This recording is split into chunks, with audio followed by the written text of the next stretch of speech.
Good morning, everyone. I'm so happy to be here, even though it's a bittersweet occasion for us all. I was Dr. Noah's mentee, and I've written him a letter that I'll share with you. Dearest Harold, I've decided to write you a letter, but it's hard to call you Harold after decades of your being Dr. Noah, my beloved mentor. It shouldn't be so hard. My father's middle name was Harold. My father-in-law, Harold J. McNally, was professor of elementary school administration here at TC. And my mother's name was Helen. But somehow it seems disrespectful to use the name Harold. Spanish was my first language, and I feel as though I'm calling you tú, but I'm going to try.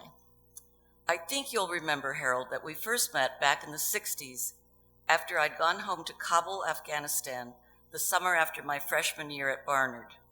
Yes, I'm proud to say my father, Frederick Harold Vogel, was a career Foreign Service officer. I was thrilled to land a secretarial job that summer of '66 at what was then Kabul University. All the other secretaries were men.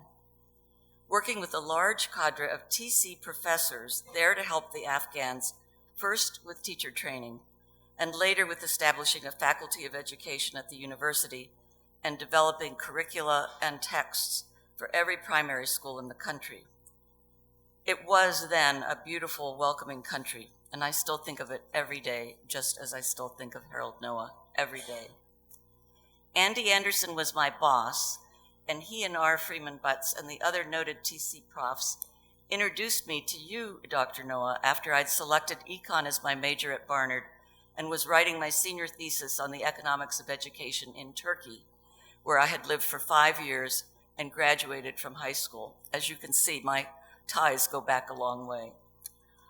You were generous from the start, both academically and personally, encouraging me to apply for a PhD program in economics and education with the full course load at both GSAS and TC. You helped me to secure a U.S. Office of Education fellowship that covered 3 years of tuition, plus a monthly stipend of $200, circa $1,400 current dollars. We economists never speak of anything other than in current dollars. You and Helen often invited my husband Doug and me to your beautiful apartment near campus, where we met your cats, you're right, Peter, all named after famous economists. I especially remember Ricardo and Malthus. You then invited us to visit your Armenia, New York homestead, where we got to know Adam and David, young boys at the time. And later you asked us to house sit in Armenia, such a treat for graduate students living in a small Bronx apartment, transported on your travel schedule to the quiet and beauty of the Taconic Mountains.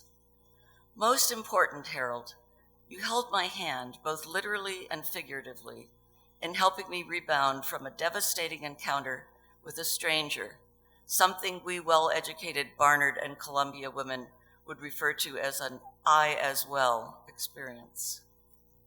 Harold, my professor, my mentor, my friend, I was in awe, still am, of your intellect, your analytical prowess, and we all loved your infectious sense of humor, which enlivened every class, lecture, office hour, even hallway chats.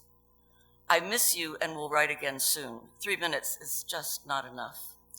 With love, your grateful student, Kathy McNally. Thank you.